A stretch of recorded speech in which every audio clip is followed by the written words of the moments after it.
fondation, j'ai découvert sa naissance par des discussions tout simplement avec Dan qui, dans son dialogue, petit à petit m'a fait comprendre l'intérêt qu'il y avait à rejoindre la fondation par rapport à l'expérience que j'ai de la transformation du monde et puis l'appétit aussi que j'ai d'accompagner la métamorphose des organisations en général sur la base d'un modèle fondé sur le vivant.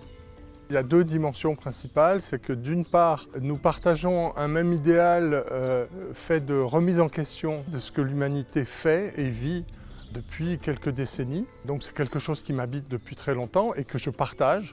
Et donc il y a une forte communauté d'esprit, d'envie, de valeurs avec les participants à ce séminaire fondateur. Le deuxième aspect, c'est évidemment qu'il y a une grande complémentarité, c'est-à-dire chacun vient avec son parcours, ses expériences, voire même un vocabulaire qui est pas, et des concepts qui ne sont pas tout à fait les miens, mais par rapport auxquels j'ai sans doute quelque chose aussi à apporter par mon regard. Donc j'apprends des différences et des complémentarités des participants.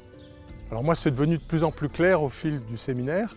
D'aussi loin que je me souvienne, j'ai toujours été à l'aise et désireux d'être dans la nature et d'être en relation avec le vivant. C'est devenu petit à petit mon métier, en agriculture, puis en écologie scientifique, puis en management, puisqu'en fait, la prise en compte du vivant comme finalement une matrice dans laquelle nous sommes, mais non seulement nous y sommes, mais nous sommes complètement interdépendants avec l'ensemble des espèces, de la biodiversité, les écosystèmes, et il y a un manque de conscience de tout ça.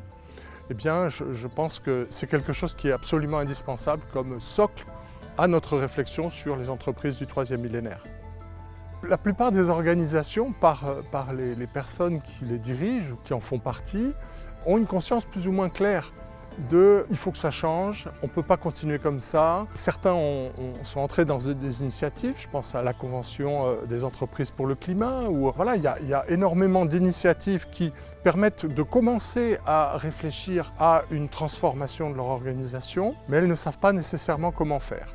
Et par la réunion des compétences qui est faite ici et qui va continuer à progresser avec l'intégration de nouveaux experts, fédérés autour de cette vision commune d'une perspective à développer, eh bien, je pense que justement ces organisations vont pouvoir trouver comment faire atterrir toutes ces idées, comment les enrichir et comment les mettre en adéquation avec leurs projets actuels. Souvent, les processus de transformation sont dictés par une méthodologie à laquelle il faut se conformer. Ce qu'on est en train d'inventer ici, c'est une proposition issue de la réalité actuelle de l'entreprise, de ses intentions, qu'on va aider à faire atterrir sur une nouvelle réalité.